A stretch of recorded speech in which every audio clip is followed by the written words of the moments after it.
பிரியமானவர்களே, இன்று நாம் சங்கீதம் 13 முதலாம் வசனம் முதல் சிந்திக்கப் போகிறோம்.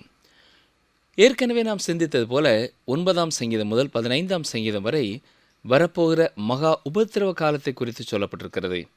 இந்த குறிப்பிட்ட காலத்திலே வரப்போகிறவன் தான் அந்தி கிறிஸ்து. அந்நாட்களிலே மீதியாக இருக்கிற யூதர்கள் கர்த்தருக்கு உண்மை உள்ளவர்களாயிருப்பார்கள். அது ஒரு பெரிய சோதனையின் காலம் என்று சொல்லலாம். தாவீது தன்னுடைய சொந்த அனுபவத்தின் அடிப்படையிலே இந்த சங்கீதங்களை எழுதியிருக்கிறார். ஆனால் அந்த சங்கீதங்கள் இந்த காலத்திற்கும் செய்தி அடங்கியதாய் இருக்கிறது. அது மட்டுமல்ல, தீர்க்க தரிசனமாக வரும் காலத்தையும் அது குறிக்கிறது.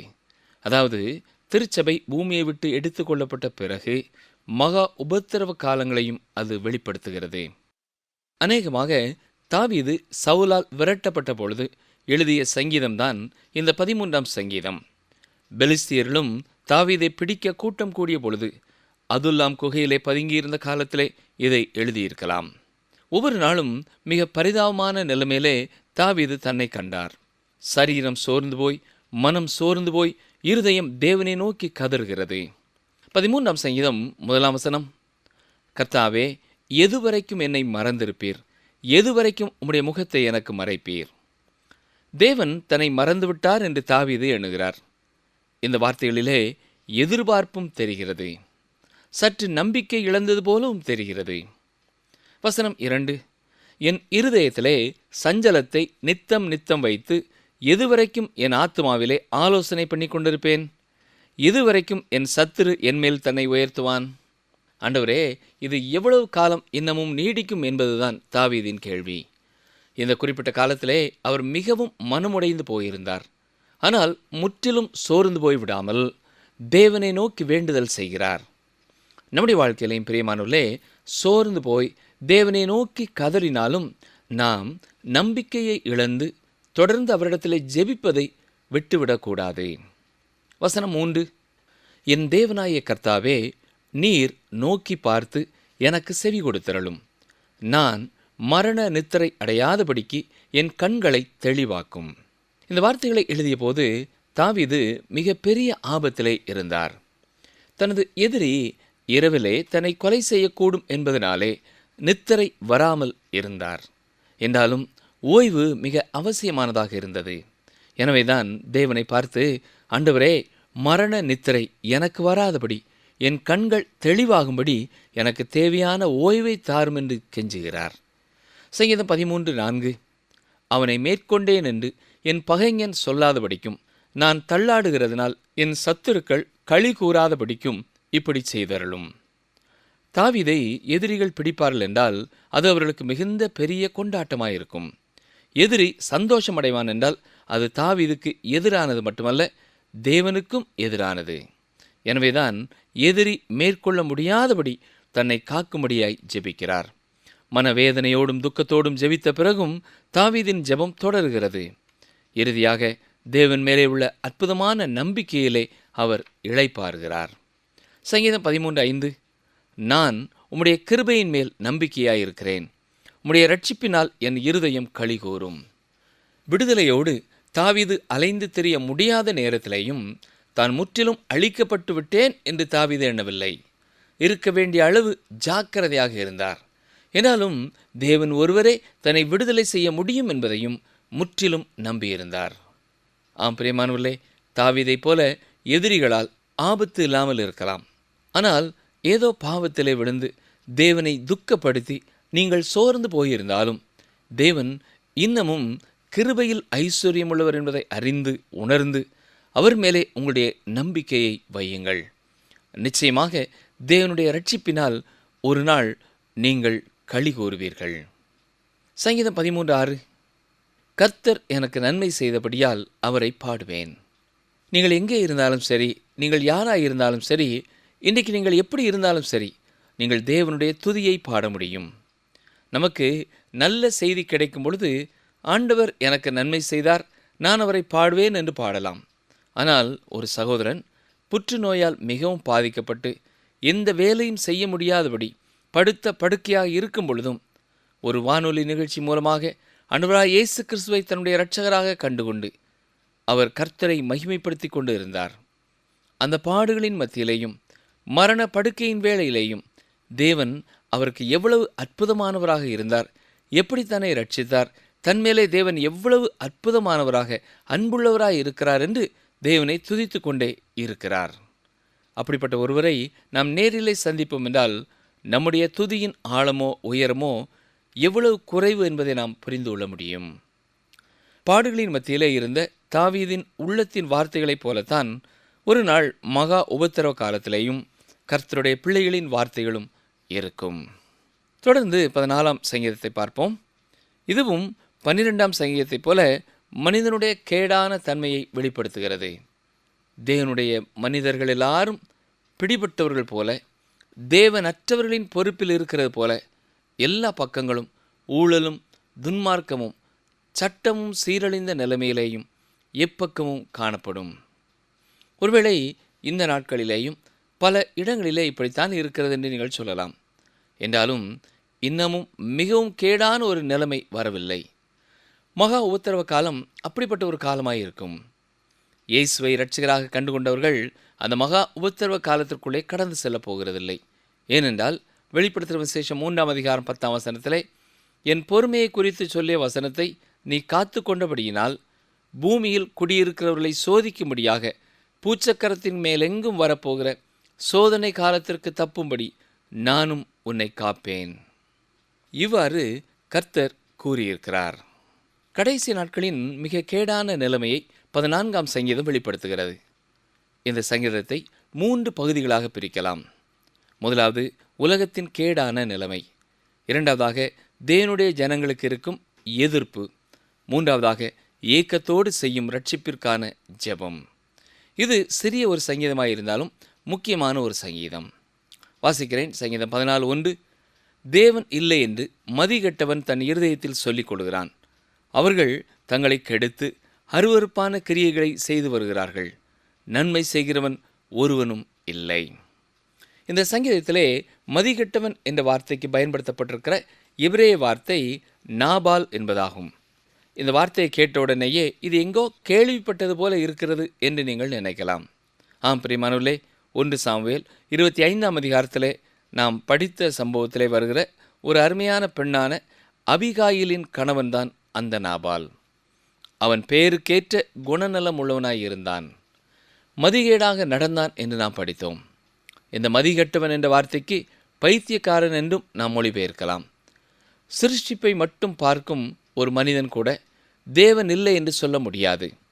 பூமியில் நடைபெறும் அத்தனை காரியங்களும் மிக சரியாக ஓடும் ஒரு கடிகாரத்தை விட மிக துல்லிபமாக செயல்பட்டு கொண்டிருக்கிறது என்று சொல்கிறார்கள். எனவே இதை உருவாக்கிய ஒருவர் உண்டு என்பதை ஞானமுள்ள எவரும் மறுக்க முடியாது. தேவன் இல்லை என்று மதிகெட்டவன் தன் இருதயத்தில் சொல்லிக் கொள்கிறான். இப்பொழுது அந்த மதிகெட்டவன் உலகத்திலே காணப்பட துவங்குகிறான். ஏற்கனவே 10ஆம் சங்கீதம் 4ஆம் வசனத்திலே துன்மார்க்கனின் நினைவுகளெல்லாம் தேவன் இல்லை என்று சிந்தித்தோம். இன்று மிக அதிகமான பட்டங்களை பெற்றவர்களும் கூட தேவன் இல்லை என்று சொல்லுகிறவர்களாய் இருக்கிறார்கள். வேதம் சொல்கிறது, தேவன் இல்லை என்று சொல்லுகிறவன் மதிகெட்டவன் அல்லது பைத்தியக்காரன். PhD பட்டம் பெற்ற ஒரு சிறந்த அறிவுள்ள மனிதன் ஒரு தேவனுடைய ஊழியக்காரரோடு விளையாண்டு கொண்டிருந்தார். அவரும் தேவன் இல்லை என்று சொல்லுகிற ஒரு மனிதர். திறந்த மைதானத்திலே அவர்கள் விளையாண்டு கொண்டிருந்த பொழுது திடீரென்று மழை பெய்ய ஆரம்பித்தது. அப்பொழுது அந்த மனிதன், ஐயோ, மழை வந்து விட்டதே, நாம் என்ன செய்வது என்று கேட்டானாம். கவனித்தீர்களா? எவ்வளவு படித்திருந்தாலும் மழை பெய்யும் பொழுது மறைவான இடத்திற்கு செல்ல வேண்டும் என்பதை கூட உடனே கிரகிக்க முடியவில்லை. ஆம் பிரியமானவர்களே, மதிகெட்டவர்கள் தங்களை கெடுத்து அருவருப்பான கிரியைகளை செய்து வருவார்கள். அவர்கள் செய்வது சரியா தவறா என்பதை கூட அவர்களால் உணர முடியாது. சங்கீதம் 14:2. தேவனை தேடுகிற உணர்வுள்ளவன் உண்டோ என்று பார்க்க கர்த்தர் பரலோகத்திலிருந்து மனுபுத்திரரை கண்ணோக்கினார். இவ்வாறு பார்த்த கர்த்தர் எதை கண்டார்? வசனம் 3. எல்லாரும் வழி விலகி ஏகமாய் கெட்டு போனார்கள், நன்மை செய்கிறவன் இல்லை, ஒருவனாகிலும் இல்லை. இதே வசனத்தை அப்போஸ்தலனாகிய பவுல் ரோமர் 3ஆம் அதிகாரம் 12ஆம் வசனத்திலே மீண்டுமாய் கூறுகிறார். எல்லாரும் வழி தப்பி ஏகமாய் கெட்டு போனார்கள், நன்மை செய்கிறவன் இல்லை, ஒருவனாகிலும் இல்லை. பிரியமானவர்களே, இதுதான் என்னையும் உங்களையும் குறித்து சொல்லும் உண்மையான ஒரு நிலைமை. என்றாலும் தேவன் இல்லை என்று நான் சொல்லுகிறதில்லை. நீங்களும் தேவன் இல்லை என்று கூற மாட்டீர்கள் என்று நம்புகிறேன். எப்படி என்றாலும் நாம் எல்லாருமே பாவிகளாயிருக்கிறோம். நாமே நன்மை செய்கிறதில்லை. மனிதனுடைய நிலைமை அத்தனை கேடடைந்து விட்டது. எனவே பிரியமானவர்களே, நான் சொன்னது போல முதல் 3 வசனங்களும் மனிதன் எத்தனை கேடான ஒரு ஆழத்திற்கு செல்ல முடியும் என்பதை காட்டுகிறது. அடுத்ததாக தேவனுடைய ஜனங்களுக்கு எதிரானவர்களை குறித்து பார்க்கிறோம். அவர்கள் தேவனுக்கு எதிரானவர்கள் மட்டுமல்ல, தேவனுடைய ஜனங்களுக்கும் எதிரானவர்கள். சங்கீதம் 14:4 முதல் 6 வரை வாசிக்கிறேன். அக்கிரமக்காரரில் ஒருவனுக்கும் அறிவு இல்லையோ? அப்பத்தை பட்சிக்கிறது போல என் ஜனத்தை பட்சிக்கிறார்களே. அவர்கள் கர்த்தரை தொழுது கொள்கிறதில்லை. அங்கே அவர்கள் மிகவும் பயந்தார்கள். தேவன் நீதிமானுடைய சந்ததியோடு இருக்கிறாரே. சிறுமைப்பட்டவனுக்கு கர்த்தர் அடைக்கலமாயிருக்கிறார் என்று சொல்லி நீங்கள் அவனுடைய ஆலோசனையை அலட்சியம் பண்ணினீர்கள். ஒரு ஊழியருக்கு கல்லூரியிலே பேராசிரியராக இருந்த ஒரு நண்பர் இருந்தார். அவருக்கு ஒரு அரசியல்வாதியும் நண்பராயிருந்தார். அந்த கல்லூரி பேராசிரியர் தனது நண்பரை குறித்து சொல்லும் பொழுது, ஏழை எளிய மக்களை குறித்து அவருக்கு ஒன்றுமே தெரியாது என்றாலும் அவரை ஏழைகளின் தோழன் என்றும் ஏழைகளுக்காக பாடுபடுகிறவர் என்றும் கூறுகிறார்கள் என்று கூறினார். அவர்கள் எப்படி இருக்கிறார்கள் என்றால், தங்கள் மேஜையிலிருந்து விழும் துணிக்கைகளை ஏழை எளிய மக்கள் உட்கொள்கிறார்களே என்று மட்டும் திருப்திப்பட்டுக் கொள்கிறவர்களைப் போல இருக்கிறார்கள். இப்படிப்பட்ட ஒரு மனிதனை குறித்து தான் லூக்கா 16:20-21 வசனங்களிலேயும் வாசிக்கிறோம்.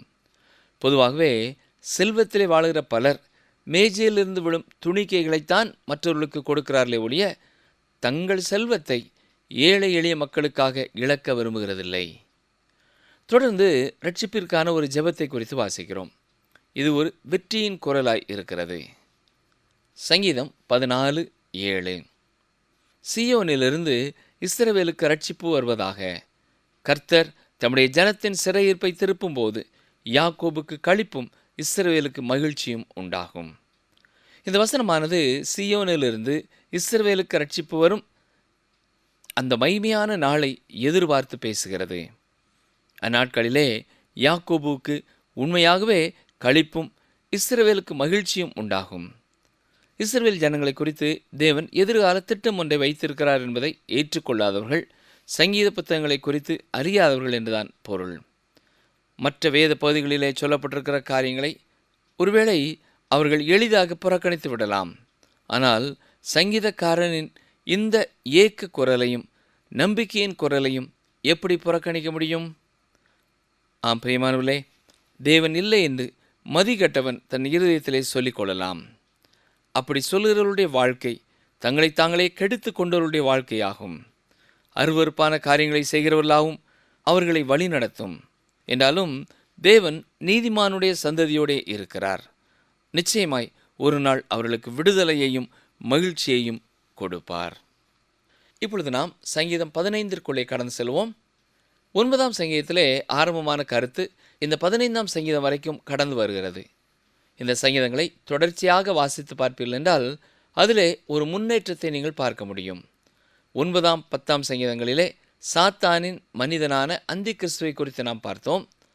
அவன் பெருமை நிறைந்தவனாகவும் தன்னைத்தான் புகழுகிறவனாகவும் தனக்கு எல்லாம் இருக்கிறது, தேவன் தேவையில்லை என்று சொல்கிறவனாயும் இருப்பான்.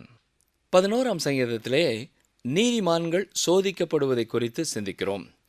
12ஆம் சங்கீதத்திலே தேவனற்ற ஒரு சூழ்நிலையிலே மகா உபத்திரவத்தின் காலத்திலே தேவனுடைய ஜனங்களின் நிலைமையை பார்த்தோம். 13ஆம் சங்கீதத்திலே மேலும் மகா உபத்திரவ காலத்திலே தேவனுடைய பிள்ளைகளுடைய நிலைமையை சிந்தித்தோம். சங்கீதம் 14 கடைசி நாட்களிலே மனிதன் எப்படி தேவனற்றவனாய் இருப்பான், தேவன் இல்லை என்று சொல்லி எப்படி அருவருப்பான காரியங்களை செய்து கொண்டு இருப்பான் என்று கூறினார். இப்பொழுது 15ஆம் சங்கீதத்திலே யார் கர்த்தருடைய ராஜ்யத்தில் பிரவேசிக்க முடியும் என்பதை குறித்து பேசுகிறார். தேவனுடைய பிரசன்னத்திற்குள்ளே கடந்து செல்லுவதை குறித்து இந்த சங்கீதம் பேசுகிறது. 15ஆம் சங்கீதம் 1ஆம் வசனம், கர்த்தாவே யார் உம்முடைய கூடாரத்தில் தங்குவான், யார் உம்முடைய பரிசுத்த பர்வதத்தில் வாசம் பண்ணுவான். ஒரே ஒரு பரிசுத்த பர்வதம்தான் இருக்கிறது. அதைத்தான் வேத புத்தகம் சீயோன் என்று அழைக்கிறது. அது இஸ்ரவேல் தேசத்தில் இருக்கிறது. 1000 வருட அரசாட்சியிலே நுழைபவர் யார் என்பதுதான் அந்த கேள்வி. ஆண்டவராய் இயேசு கிறிஸ்து பூமியிலே வந்து இஸ்ரவேலை மத்தியமமாக கொண்டு அந்த 1000 வருட அரசாட்சியை நிறுவப் போகிறார். சங்கீதம் 15 2 முதல் 4 வரை வாசிக்கிறேன். உத்தமமாய் நடந்து நீதியை நடப்பித்து மனதார சத்தியத்தை பேசுகிறவன் தானே. அவன் தன் நாவினால் புறங்கூறாமலும் தன் தோழனுக்கு தீங்கு செய்யாமலும் தன் அயலான் மேல் சொல்லப்படும் நிந்தையான பேச்சை எடுக்காமலும் இருக்கிறான். ஆகாதவன் அவன் பார்வைக்கு தீழ்ப்பானவன். கர்த்தருக்கு பயந்தவர்களையோ கனம் பண்ணுகிறான். ஆணையிட்டதில் தனக்கு நஷ்டம் வந்தாலும் தவறாதிருக்கிறான். இந்த வசனங்களிலே 9 வித்தியாசமான குணநலன்களை குறித்து சொல்லப்பட்டிருக்கிறது. இந்த வசனங்களை மீண்டும் மீண்டும் வாசித்து நம்முடைய வாழ்க்கையிலே உள்ள குறைவுகளை உணர்ந்து ஆண்டவருடைய பலத்தினாலே அப்படிப்பட்டவர்களாக வாழ நம்மை அர்ப்பணிப்போம். கர்த்தருக்கு பயந்தவர்களையோ கனம் பண்ணுகிறான் என்று 4வது வசனத்திலே பார்க்கிறோம். ஆனால் பொதுவாக இந்த உலகத்திலே தீமை செய்கிறவர்கள் கனம் பண்ணப்படுவதையும் கர்த்தருக்கு பயந்தவர்கள் இனம் கண்டுகொள்ளப்படாமல் விடப்படுகிறதையும் நாம் கவனிக்கிறோம். ஆணையிட்டதிலே தனக்கு நஷ்டம் வந்தாலும் தவறாதிருக்கிற மனிதனுடைய வாழ்க்கை மிக உன்னதமான ஒரு வாழ்க்கையாக இருக்கிறது. பாருங்கள், சங்கீதம் 15:5 தன் பணத்தை வட்டிக்கு கொடாமலும் குற்றமில்லாதவனுக்கு விரோதமாய் பரிதானம் வாங்காமலும் இருக்கிறான். இப்படி செய்கிறவன் என்றென்றைக்கும் அசைக்கப்படுவதில்லை. இதே காரியத்தை தான் யாக்கோபும் தனது நிருபத்திலே இவ்விதமாய் சொல்லியிருக்கிறார். வாசிக்கிறேன். யாக்கோபு 2:18 ஒருவன் உனக்கு விசுவாசம் உண்டு, எனக்கு கிரியைகளும் உண்டு. கிரியைகள் இல்லாமல் உன் விசுவாசத்தை எனக்கு காண்பி, நான் என் விசுவாசத்தை உன் கிரியைகளினாலே உனக்கு காண்பிப்பேன் என்பானே. ஜான் கெல்வின் என்ற தேவ மனிதர் சொல்லும் பொழுது, விசுவாசம் மாத்திரமே ரட்சிக்கிறது, ஆனால் ரட்சிக்கும் அந்த விசுவாசம் தனித்திருப்பதில்லை என்று கூறியிருக்கிறார். பிரியமானவர்களே, யார் கர்த்தருக்கு முன்னதாக நிற்கப் போகிறார்கள்? தேவன் மேலே விசுவாசம் உள்ளவர்களாக இருந்து நீதியுள்ள ஒரு வாழ்க்கையை விளைவாக கொள்பவர்களே அவர் முன் நிற்பார்கள். இன்றைக்கு இயேசு கிறிஸ்து வரப்போகிறார் என்று பலர் கூறினாலும் அநேகருடைய வாழ்க்கையிலே அவரை அவர்கள் எதிர்பார்த்தது போலவே தெரியவில்லை. நீங்கள் இயேசு கிறிஸ்துவின் வருகையை விசுவாசிக்கும் ஒருவராயிருப்பீர்கள் என்றால் அவர் முன்னாலே கணக்கு கொடுக்கும்படியாக நீங்கள் நிற்பீர்கள் என்று விசுவாசிக்கிறீர்கள் என்றால் தேவனிடத்திலே கணக்கு கொடுக்கத்தக்க ஒரு வாழ்க்கை வாழ்வதை குறித்து அக்கறை உள்ளவர்களாய் இருங்கள். இதுதான் உண்மையாகவே நீங்கள் அவரை நேசிக்கிறீர்களா, உண்மையாகவே அவருடைய வருகையை எதிர்பார்க்கிற ஒருவராக நீங்கள் இருக்கிறீர்களா என்பதற்கான சாட்சி. நிகழ்ச்சியை கேட்டுக்கொண்டிருந்த அருமையான சகோதரனை சகோதரியே, இன்று நாம் சிந்தித்த சங்கீதங்களை பார்ப்போம் என்றால் 13ஆம் சங்கீதத்திலே துன்பங்களின் வழியாக பாடுகளின் வழியாக கடந்து செல்லும் பொழுது, ஆண்டவரே இது எதுவரைக்கும் கர்த்தாவே என்று நாம் தேவனை நோக்கி கூப்பிட்டாலும் சோர்ந்து போய்விடாதபடி தொடர்ந்து ஜெபத்திலே நாம் அவரை பற்றி கொள்ள வேண்டும். அது மட்டுமல்ல, சோர்ந்து போகக்கூடிய சூழ்நிலையிலேயும் பாவத்தில் பின்வாங்கி துக்கப்படும் நிலைமையிலேயும் தேவனுடைய கிருபையையும் இரக்கத்தையும் நம்பினவர்களாக, நான் உம்முடைய கிருபையின் மேல் நம்பிக்கையாயிருக்கிறேன், உம்முடைய ரட்சிப்பினால் என் இருதயம் களிகூறும் என்று நம்பிக்கையோடு அவரை நோக்கி கூப்பிட எதிர்பார்க்கப்படுகிறோம்.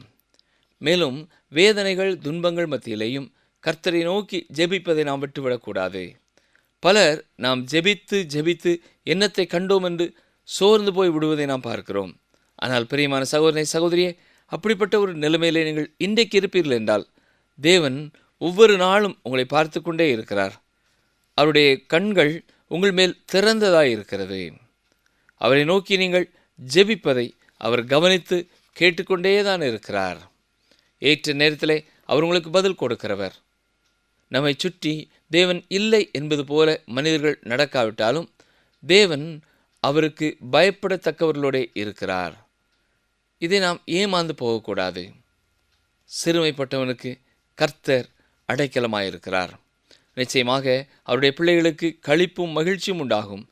ஆண்டவருடைய பிரசன்னத்திற்குள்ளே கடந்து செல்ல தங்கத்தக்கதாக நம்முடைய வாழ்க்கையும் உன்னதமானதாக, நம்மை நேசிக்கிறவர்களைப் போல மற்றவர்களை நாம் நேசிக்கிறவர்களாக, ஆணையிட்டதிலே நமக்கு நஷ்டம் வந்தாலும் தவறாதவர்களாக ஒரு வாழ்க்கை வாழுவோம் என்று சொன்னால், பரிதானம் வாங்காதவர்களாக இருப்போம் என்று சொன்னால் நாம் அசைக்கப்படுவதில்லை. இந்த உண்மையை மறந்து போகாமல் கர்த்தருடைய பாதத்திலே ஒவ்வொரு நாளும் அவருடைய பிள்ளைகளாக வாழ நம்மை அர்ப்பணிப்போமா? ஜெபம் செய்வோம். எங்களை அதிகமாய் நேசிக்கிற எங்கள் அன்பின் பரமபிதாவே, இன்றைக்கும் நாங்கள் சிந்தித்த உம்முடைய வார்த்தைகளுக்காக உமக்கு நன்றி ஐயா. இந்த நாட்களிலேயும் எங்களுக்கு நீர் கற்றுக் கொடுத்த சத்தியத்திற்காக உமக்கு ஸ்தோத்திரம் செலுத்துகிறோம். நாட்களிலே மகா உபத்திரவத்தின் காலத்திலே கடந்து செல்ல போகிறவர்களும் இந்த சங்கீதம் பயனுள்ளதாக இருக்கப் போவதற்காக உமக்கு ஸ்தோத்திரம் செலுத்துகிறோம். அதற்கு முன் வரப்போகும் உம்முடைய வருகையிலே நாங்களும் உம்மை எதிர்கொண்டு அழைக்கத்தக்கவர்களாக ஒவ்வொரு நாளும் உம்மோடு கூட பூரண ஐக்கியமுள்ளவர்களாக வாழ இந்த நிகழ்ச்சியை கேட்கிற எங்கள் ஒவ்வொருவரையும் காத்துக்கொள்ள உடைய கரத்திலேயே ஒப்புக் கொடுக்கிறோம். இயேசு இரட்சகரின் நல்ல நாமத்தினாலே மனத்தாழ்மையோடு வேண்டிக் கொள்கிறோம் பிதாவே, ஆமென்.